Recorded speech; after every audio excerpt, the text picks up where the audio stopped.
के पथ में आपको लेके चलेंगे मुंबई में, और मुंबई में आपकी मुलाकात कराएंगे उत्तर मुंबई के बीजेपी प्रत्याशी पीयूष गोयल से।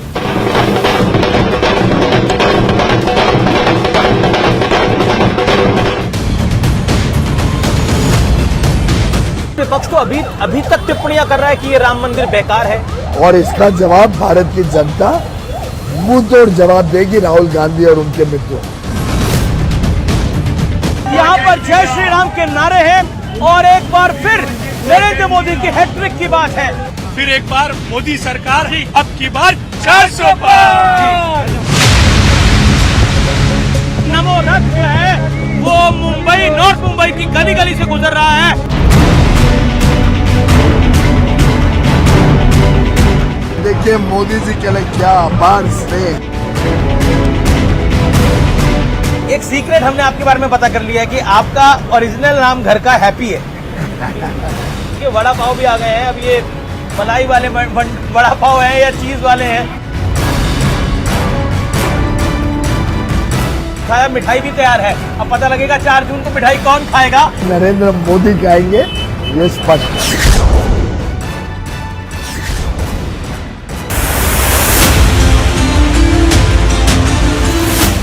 मुंबई की नॉर्थ लोकसभा सीट केंद्रीय मंत्री और बीजेपी के दिग्गज नेता पीयूष गोयल की दावेदारी के साथ ये सीट अब हॉट सीट बन चुकी है, जहां पीयूष गोयल का मुकाबला कांग्रेस के भूषण पाटिल से है। तो आज वोट पथ में पीयूष गोयल के साथ इस सीट का मूड और मिजाज जानने की कोशिश होगी। नमस्कार व्यूअर्स, आप मेरा बैकग्राउंड देख के तो समझ ही गए होंगे मैं इस समय कहां मौजूद हूं। मैं मौजूद हूं आमची मुंबई में, यानी माया नगरी में।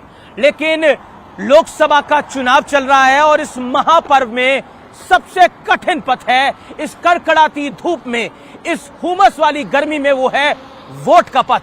और आज हम वोट के पथ में आपको लेके चलेंगे मुंबई में, और मुंबई में आपकी मुलाकात कराएंगे उत्तर मुंबई के बीजेपी प्रत्याशी पीयूष गोयल से, जो कि बीजेपी के कद्दावर नेता हैं, दिग्गज नेता हैं। लेकिन आखिरकार उनकी रणनीति अपना पहला लोकसभा चुनाव लड़ने की कैसी है? हमेशा बैकरूम बॉय रहे पीयूष गोयल, आखिरकार लोकसभा चुनाव किस दमखम के साथ लड़ रहे हैं, या फिर उन्हें अभी भी कुछ हिचकिचाहट है? आज हर पहलू पे बात करेंगे। साथ ही 400 सीटें क्यों चाहिए बीजेपी को, इसके पीछे बड़ा प्लान क्या है, उसको डिकोड करेंगे आज हम मुंबई के इस वोट पथ से।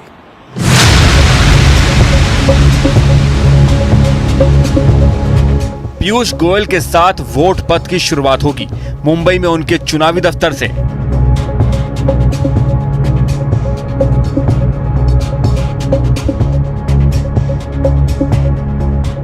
और जैसा मैंने आपको बताया था, आज हम आमची मुंबई में हैं और आज हम मुंबई नॉर्थ की कॉन्स्टिट्यूएंसी को कवर कर रहे हैं और यहां से चुनाव लड़ रहे हैं केंद्रीय मंत्री पीयूष गोयल।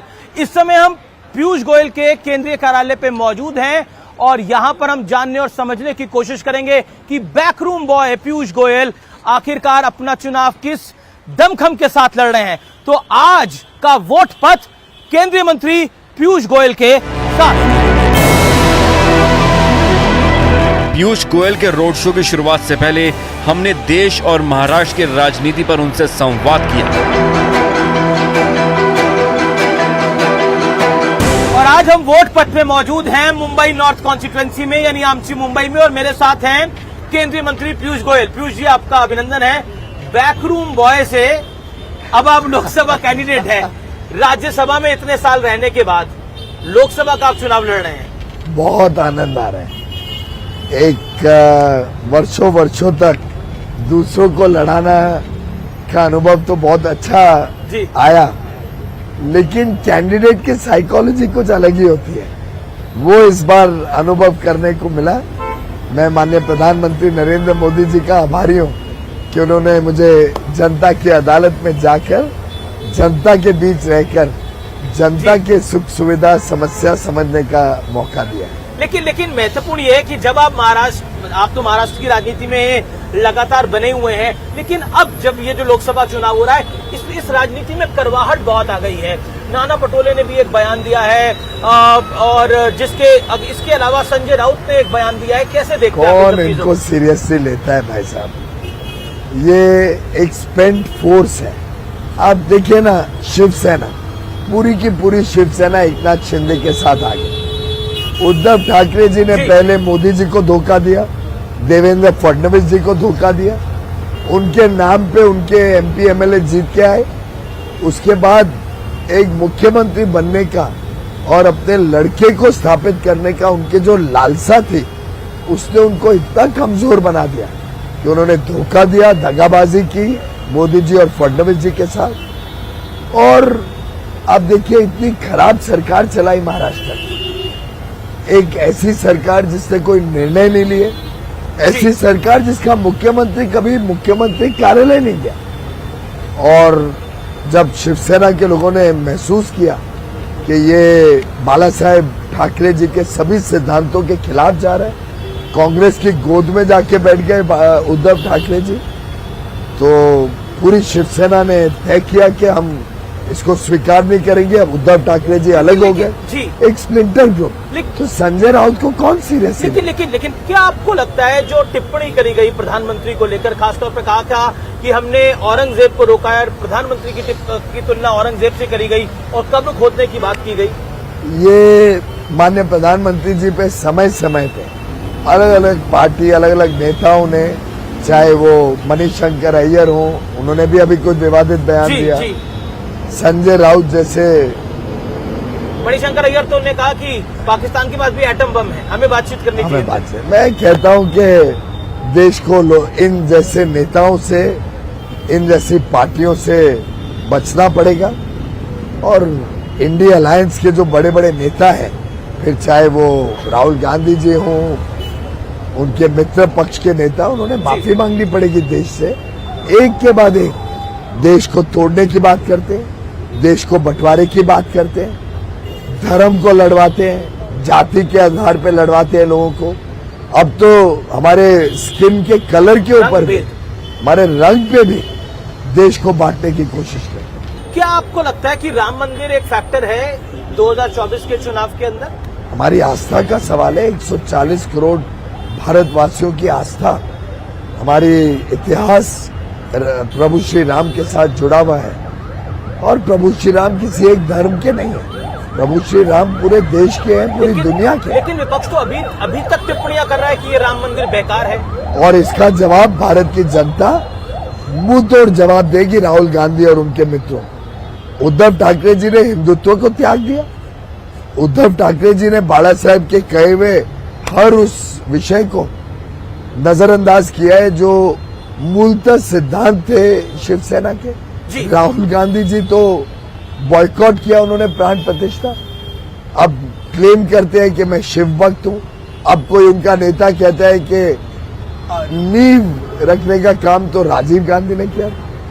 तो देशभक्ति और राम भक्ति अगर इतनी थी जी तो राम सेतु को क्यों नहीं रिकॉग्नाइज किया? अरविंद केजरीवाल को बेल मिली है, इसको आप किस तरह से लेते हैं? सुप्रीम कोर्ट ने इंटरिम बेल दी। कोर्ट ने तो बड़ा स्पष्ट कहा है कि मेरिट्स ऑफ द केस में गए नहीं है, केस के मेरिट्स में नहीं गए, तो उन्होंने कहा है कि चुनावी प्रचार कर सके। पर इतिहास में पहली बार ऑनरेबल सुप्रीम कोर्ट किसी व्यक्ति को इस तरह की बेल दे रहा है, ये पहली बार है। सुप्रीम कोर्ट के निर्णय पे हम टिप्पणी नहीं देते हैं साधारणतः जी, पर लेकिन अभूतपूर्व नहीं लगता आपको? सुप्रीम कोर्ट अपने आप आत्मचिंतन करे इस विषय के बारे में। जी चलिए, तो आज का हम पूरा दिन बिता रहे हैं वोट पथ में पीयूष गोयल के साथ। इस संवाद के बाद अब बारी थी कांदीवली ईस्ट में पीयूष गोयल के रोड शो की।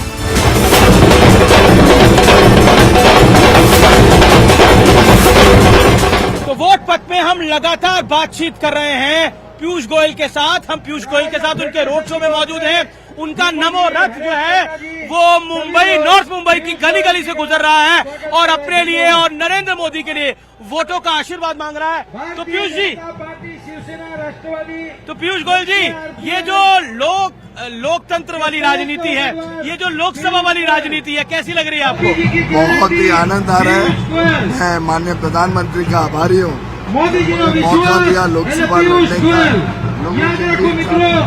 और देखिए मोदी जी के लिए क्या आभार स्नेह, लेकिन क्या आशीर्वाद है। इस बारी महाराष्ट्र में खिचड़ी सी बनी हुई है कि मतलब कोई खिचड़ी नहीं है। जी भारतीय जनता पार्टी के साथ शिवसेना, राष्ट्रवादी, मनसे जी। सभी दल हमारे साथ है। एक स्प्लिंटर ग्रुप उद्धव ठाकरे जी अपने बच्चे आदित्य को बचाने के लिए, शरद पवार अपनी लड़की सुप्रिया जी को कुछ पद देने के लिए, ये दो अलग हो लेकिन गए। ये महाराष्ट्र के लिए एक नया प्रयोग है इस बार। कोई नया बना नहीं है। नया शिवसेना प्रयोग है। हमारा पुराना साथी है अब, और मनसे के साथ भी हम जी। पहले रहे हैं। अब राष्ट्रवादी भी आ गया। एक प्रकार से कंसोलिडेशन है वोट का, और आगे के लिए महाराष्ट्र के लिए शुभ संदेश। ये तो नॉर्थ मुंबई की बात है, लेकिन मुंबई जो है वो बीजेपी का हमेशा से गढ़ रहा है। इस बार आपको क्या लगता है नंबर क्या रहेगा? 6 की 6 सीटें ये महायुति जीतेगी। अभी पीछे देख रहा था, काफी सारी माताएं, बहनाएं, महिलाएं जो थी वो आपको आशीर्वाद दे रही थी। मैंने कुछ नीचे जी भीड़ में सहन के भी आना चाहते हैं आशीर्वाद। मैंने किसी को देखा वो आरती की थाली लेके पीछे खड़ी थी। क्या आपको लगता है ये जो विश्वास है ये कमल के फूल पर, नरेंद्र मोदी पर, ये विश्वास इस बार जैसा बीजेपी का नारा था 400 पार लेके जाएगा? क्योंकि 400 पार।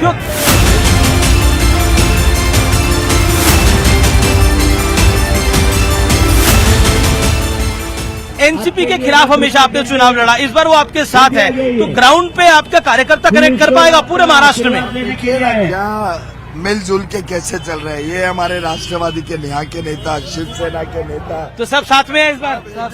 साथ में पूरी तरीके से जीता के ही लाएंगे। तो ये यात्रा आप अभी कह रहे थे ये विजय यात्रा है? विजय यात्रा है, जरूर विजय यात्रा है। हर जगह से लोगों को एक ही है, सिर्फ मोदी जी का आशीर्वाद और हमारे पीयूष गोयल जी की विजय। हर बार तो आप बीजेपी के खिलाफ लड़ते थे, इस बार साथ लड़ रहे हैं? नहीं, हमने जब देखा मोदी जी का जो काम, जो विकास, हम लोग उनसे प्रेरित है एकदम। लेकिन शरद पवार तो दूसरी तरफ है। शरद पवार जो वो गलती कर रहे हैं, अच्छा, वो गलती कर रहे हैं। 100% गलती कर रहे हैं।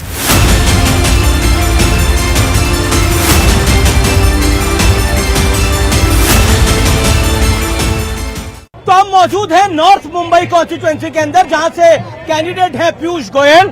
सो आप लोग इस बार वोट डालने के लिए तैयार हैं मोदी की सरकार। आप सब लोग बीजेपी के समर्थक हैं, तो मोदी की सरकार तीसरी बार क्यों आनी चाहिए आपकी राय में? देश में इतना विकास का कार्य हुआ है, इसलिए मोदी सरकार का कोई विकल्प ही नहीं है। 100% इंडिया अलायंस वहीं स्टैंड ही नहीं करता।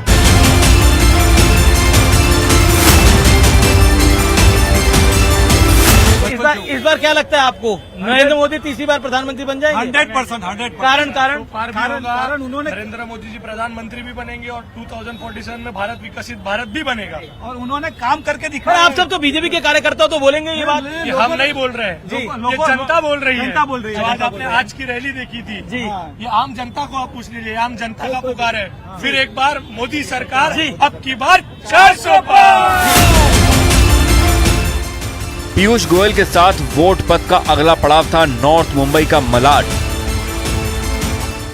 तो आज का वोट पथ हम उत्तर मुंबई में कर रहे हैं। मेरे साथ पीयूष गोयल लगातार बने हुए हैं, रात के 9:30 से ऊपर हो गए हैं, और ये नमो विजय रथ की यात्रा भी यहाँ पर समाप्त हुई है। तो पीयूष जी, दिन अभी खत्म नहीं हुआ है। अभी कार्यकर्ताओं के बीच जाऊंगा जी आगे की तैयारियां, और अब तो 20 तारीख पोलिंग डे की तैयारियां भी शुरू हो गई हैं। जी पर हमारे पास जो ताकत है, जी, जो पूरी महायुति के कार्यकर्ता और जो जनता का अपार स्नेह और आशीर्वाद मिल रहा है, मुझे जी। पूरा विश्वास है कि उत्तर मुंबई में पहले से अधिक लोग प्रधानमंत्री नरेंद्र मोदी जी को आशीर्वाद देने निकलेंगे जी। और प्रधानमंत्री मोदी जी को इतना आशीर्वाद भेजेंगे कि प्रधानमंत्री जी को भी ध्यान में आए मुंबई उनके साथ है। चलिए, हम आपके मुंबई में आए हैं तो आप कुछ वड़ा पाव खिलाएंगे हमें? चलिए, अगर कोई नजदीक दुकान मिल जाए। जी, जी, जी। अतुल भाटकर जी, जी है हमारे जी, यहाँ जी, के जी। विधायक। चलिए, अतुल जी के साथ तो चलते हैं। पीयूष गोयल के साथ हमारा ये वोट पथ अभी भी जारी है। कहते हैं कि आप मुंबई में हो और वड़ा पाव का लुत्फ न उठाएं तो आपकी यात्रा अधूरी कही जाती है। इसीलिए राजनीति और अर्थनीति पर चर्चा के बीच हमने वड़ा पाव का लुत्फ भी उठाया। तो आज हम पूरा दिन बिता रहे हैं केंद्रीय मंत्री पीयूष गोयल के साथ, और अब हम पीयूष गोयल जी में ले आए एक ऐसी जगह पे जहां पर मिठाई भी है, वड़ा पाव भी है। पीयूष जी चलिए, हम वड़ा पाव अभी खाएंगे थोड़ी देर में, लेकिन पॉलिटिक्स के अंदर हमेशा एक नैरेटिव होता है। बीजेपी ने एक नैरेटिव बिल्ड करने की कोशिश करी, एंड दैट नैरेटिव इज की 400 पार। लेकिन विपक्ष ने भी एक नैरेटिव को बिल्ड करा और वो कहा कि 400 पार नरेंद्र मोदी को इसलिए चाहिए क्योंकि वो संविधान बदलना चाहते हैं। आप उसको कैसे देखते हैं? विपक्ष इतना हताश है कि उनको हर एक चीज में षड्यंत्र दिखता है। इस चुनाव में विकास के मुद्दे पीछे चले गए हैं क्योंकि विकसित भारत की बात भारतीय जनता पार्टी ये आपको लग रहा है, लोगों के दिल में ऐसा नहीं है। आप जनता से जाके पूछिए, ऑपोजिशन नैरेटिव नहीं सेट करता है, ये जनता जनार्दन है जो सेट करता है। देख रहा हूँ, देखिए वड़ा पाव भी आ गए हैं। अब ये मलाई वाले वड़ा पाव है या चीज वाले हैं, बड़े मॉडर्न वड़ा पाव हैं। इसको भी आधा आधा कर थोड़ा सा इसको खा लेते हैं। जी जी, तो ये बहुत बढ़िया, वेरी टेस्टी। भूख भी जबरदस्त लगी हुई है अभी। हाँ, आप तो लगातार कैंपेन कर रहे हैं, हम भी आपके साथ हैं। हुकूमत वाली गर्मी है, लेकिन हम बात कर रहे थे नैरेटिव की और बात कर रहे थे विकसित भारत की। लेकिन विकसित भारत की हम बात कर रहे हैं, लेकिन प्रधानमंत्री का भाषण में वो हिंदू मुसलमान की बात कर रहे हैं। गृह मंत्री अमित शाह के भाषण में वो कहते हैं कि तुष्टीकरण की एबीसी वो समझा रहे हैं। कांग्रेस ने जिस प्रकार से मैनिफेस्टो हो, जी, उनके सलाहकारों के बयान हो, उनके नेताओं के बयान हो, उन सबको इस्तेमाल करके चुनाव को अलग मोड़ देने की कोशिश जो की, उसमें हमारी जिम्मेदारी बनती है कि जनता के सामने कांग्रेस का पर्दाफाश करें। चलिए, ये तो पॉलिटिक्स की बात हुई, लेकिन मुंबई से आपका पुराना नाता रहा है। आपने पढ़ाई करी, आप यहाँ पले बढ़े। आप जिसे कहते हैं ना मुंबई की भाषा में, मुंबई आमची मुंबई के एक मुंबईकर, एक एक्चुअल मुंबईकर है। एक सवाल मेरे मन में आया कि जब आप लोकसभा चुनाव लड़ने आए तो क्या आपके लिए एक इमोशनल मूवमेंट थी? मुझे लगता है जब नाम घोषित हुआ तब मैं अपने कार्यालय में दिल्ली में था, पर मैं आपको बता सकता हूं कि मेरे दिल में इतनी खुशी थी उस दिन, क्योंकि कुछ दिनों से बातचीत तो चल रही थी, शायद राज्यसभा वालों सब सांसदों को मौका मिलेगा, पर नाम घोषित नहीं होने के कारण हमें पता नहीं था कि हमें मौका मिलेगा कि नहीं मिलेगा। पर मैं समझता हूँ माननीय प्रधानमंत्री जी ने बड़ा उपकार किया कि हमें भी जनता की अदालत में जाने को मौका दिया, जनता के बीच जाके जनता का स्नेह और आशीर्वाद लेने का मौका दिया। अभी तक तो आप कॉमर्स मिनिस्टर थे, राज्यसभा के लीडर थे, तो उस तरह का काम करते थे। अब यहाँ पर आम कार्यकर्ता के साथ संवाद करना, उनकी परेशानियों को सुनना। जब हम मंत्री हैं या मंत्री रहते हैं तब भी आम आदमी से तो हमारा संपर्क लगातार रहता है। रोल तो थोड़ा चेंज है, वहाँ आप सेक्रेटरी से आपको बात करनी है। ऐसा नहीं है, हम आखिर देश भर में भ्रमण करते हैं और जनता के बीच से जाके जनता की समस्याओं का समाधान करते हैं। जो रोल पार्टी तय करती है उस हिसाब से हम अपना काम बढ़ाते हैं, पर जनता का संपर्क हमारा 40 साल से बना हुआ। एक सीक्रेट हमने आपके बारे में पता कर लिया है कि आपका ओरिजिनल नाम घर का हैप्पी है। सही बात है, ये सही है नाम? जब मैं शायद पैदा ही हुआ था तब हमारे कोई वरिष्ठ नेता ने देखा कि मैं शायद उस समय भी स्माइल कर रहा हूँ, तो उन्होंने ये नाम रख दिया। किसने रखा था ये नाम? अटल जी ने? अब वो राज को राज ही रह रहे, राज को राज रह रहे। तो आप एक देश एक चुनाव करने जा रहे हैं? ये तो पक्का करेंगे, और वो देश हित में देश का हजारों करोड़ रुपया बचेगा, देश के विकास को गति मिलेगी। और पहले तो एक ही समय पे सब चुनाव होते थे, ये दुर्भाग्य से बिगड़ते गए मामला। संविधान बदलने का तो कोई प्लान नहीं है? इसके लिए संविधान बदलना नहीं पड़ेगा, पहले भी होता था, आज भी हो सकता है। चलिए पीयूष जी, आपने हमें समय दिया और आज हमने आपके साथ वड़ा पाव भी खाया, मिठाई भी तैयार है। अब पता लगेगा 4 जून को मिठाई कौन खाएगा। आपका बहुत बहुत शुक्रिया वोट पथ में हमारे साथ आने के लिए। मिठाई नरेंद्र मोदी खाएंगे, ये स्पष्ट है। चलिए देखते हैं। तो ये थी पीयूष गोयल के साथ हमारा वोट पथ।